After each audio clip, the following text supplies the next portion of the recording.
I'm having breakfast with Mary Lee. Yo-do-do-do-dee. I'm having breakfast with Mary Lee. Happy 2024. This is the time, once again, that we resolve to stop doing this year all the things that we couldn't stop doing last year. And before we go to the Brain Buster, a tip of the headphones for a great New Year's Eve celebration in Old Town Winchester. It was the New Year's Eve Glow Party. Thank you, City of Winchester. Thank you, Shenandoah Apple Blossom Festival, to all the major partners, and to our fire and rescue that kept everybody safe. What a way to ring in the new year. Standing by, my good friend Tootie Rinker to talk about a brand new nonprofit providing beds for kids that don't have one. Right now, your Brain Buster. 45% of adults surveyed admitted that they did not do this over the holidays. They did not do what? Is it A, go to church, B, buy their pet a gift, or C, send a thank you note? I'll reveal the answer before we part. Right now, let's check out the first week of the new year with our podcast planner, nationaldaycalendar.com. Monday the 1st is New Year's Day. It's also National Bloody Mary Day and National Hangover Day. Just a side note, in Poland, their hangover cure is pickle juice. Tuesday the 2nd, as if we didn't have enough to eat over the weekend, it's National Buffet Day. Wednesday the 3rd, National Chocolate-Covered Cherry Day and National Drinking Straw Day. Thank you, Marvin Stone, patented the paper straw in 1888. Thursday the 4th is National Trivia Day. It's also National Spaghetti Day. By the way, in Italy, spaghetti is their hangover cure at midnight. Friday the 5th, it's National Whipped Cream Day and the bird, and the bird is a word, it's National Bird Day. Saturday the 6th, National Cuddle Up Day, whether it's with a human or a pet. The 6th is also National Bean Day. And on the 7th, it's National Bobblehead Day. You know, bobbleheads have been around for over 100 years. And for our first podcast of the new year, a new nonprofit. No better way to kick off the new year than to reunite with a good friend. Tootie Rinker is co-president of the local chapter of Sleep in Heavenly Peace. It's a brand new nonprofit. Tootie, Happy New Year. Good to have you with us. Oh, it's wonderful to be with you, Barry. Happy New Year to you. Sleep in Heavenly Peace. This is an awesome nonprofit, and tell us what they do. Well, we build beds for children who don't have them from ages 3 to 17. And I was totally unaware of the number of children in our community and around the country, really, that go to bed at night either sleeping on a couch or in another bed with 3 or 4 family members, or sometimes just on blankets on the floor because they can't afford a bed. And this organization was created to help meet that need. So how did you find out about this organization?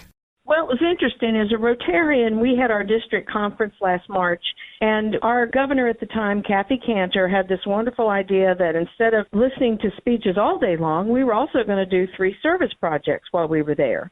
And one of them was to build beds for children. And, I figured, heck, I can sand wood. And it took 3 days. We did a couple hours each day, and we built 100 single beds for kids who didn't have them.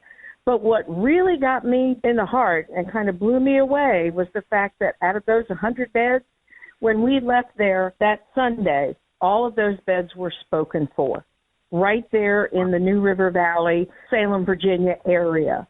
100 beds already out the door going to homes. And that kind of hit it for me. And Kathy and Byron and I started talking, and we wanted to do something because there's nothing like that in this area. So we started doing a little research and talking to the folks. And in August, Byron and I went to Salt Lake City for several days of training and met the most wonderful people from all over the country who are getting started like we are or have been doing this for years. So they shared all of their experiences with us while the Sleep in Heavenly Peace folks trained us on how to do these things. You know, we so much take it for granted, having a place to sleep, and this means everything to a kid to have their own bed.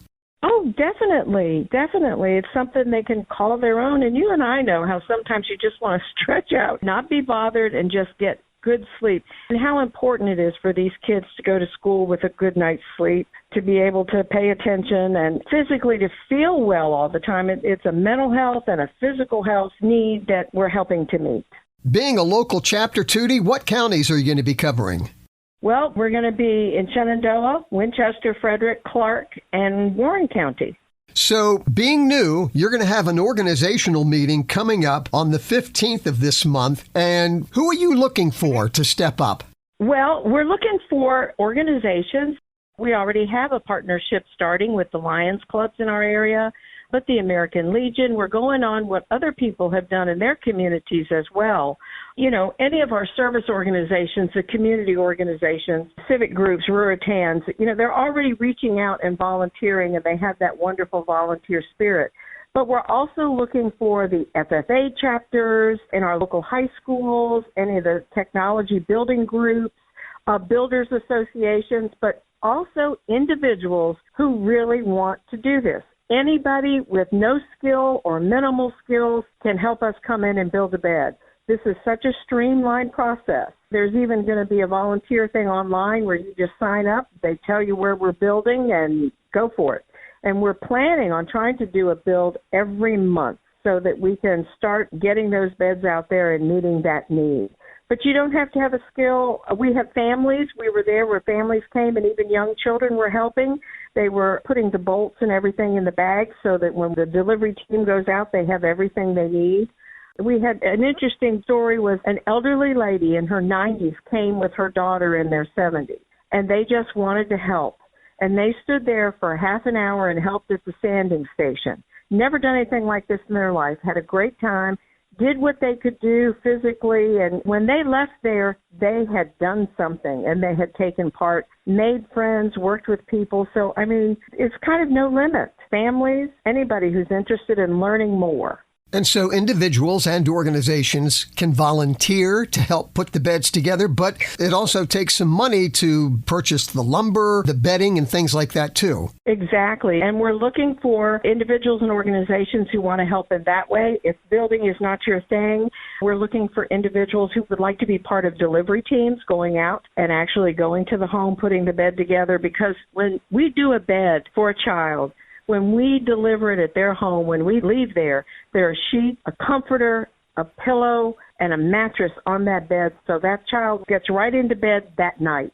They don't have to look for anything else to go with it. So we already have one organization has already started a drive for us called a bedding drive, and they're going to collect new sheets, pillows, and bed in a bag. Some of our local stores like Walmart and Target and places like that sell the whole thing, the comforter, the sheets, the pillowcase. It's called bed in a bag. Pillow drives, you know, collecting pillows. It really costs about $250 to do one bed for everything. So some organizations have already handed us a check. Here's my contribution to build 2 beds. So anything like that, we need delivery teams, we need people who want to be building teams, and we need folks who want to actually help us fundraise to get these items that we need. So you have an organizational meeting for those that want to find out what's going to be going on. It's coming up on January the 15th, a meet and greet where people can ask questions and get the lowdown and the details of Sleep in Heavenly Peace. Where will this take place on the 15th and what time? It's going to be at the Strasburg Co-work Center, which is right there on King Street within the Borden Lumber Complex. And it's right across the street from the Subway store, so you kind of can't miss it. And it's going to be from 5:30 to 7 on January 15th. And if you just want to come and hear about it, hear how it started, what we're going to be doing, meet us. And if your organization would like to have a presentation from one of the representatives of our core team coming to tell you how you can be involved, we'll be happy to do that as well. So basically on the 15th at 5:30 p.m., just look for the H.L. Borden Lumber Company there in Strasburg, the parking lot, and you're right there. Exactly. Come in the parking lot, and the building's right in that complex, and we'll have signs. All right, so we've got people's interest peaked, and where do we go to find more information, Tootie? Well, if you want to learn more about the organization itself, you can certainly go to our national organization, which has everything, and it's shpbeds.org. But we are also on Facebook, and so if you want to go there, it's Sleep in Heavenly Peace, VA-Strasburg. Again, the website shpbeds.org, SHP standing for Sleep in Heavenly Peace. For the Facebook location, you actually spell out Sleep in Heavenly Peace, VA-Strasburg. Tootie Rinker is the co-president of the local chapter of this brand new nonprofit in our area. Tootie, we look forward to the good works that this organization is going to be doing for our local kids. Thank you, Barry, as always, for helping us get word out to the community so that everybody can be part. And we appreciate you so much. Thank you. Happy New Year. Thanks so much, Tootie, and a Happy New Year to you. All right, let's take care of that brain buster business. The question was, 45% of adults surveyed admitted that they did not do this over the holidays. They did not do what? Is it A, go to church, B, buy their pet a gift, or C, send a thank you note? And the answer? C, send a thank you note. Still got plenty of time to do that. In closing, with so many people making a resolution to lose weight, I'd like to quote my Uncle Harlan, who said, "Why bother with a diet? My New Year's resolution is just to fatten up everybody else around me so I look thinner." Have a blessed week.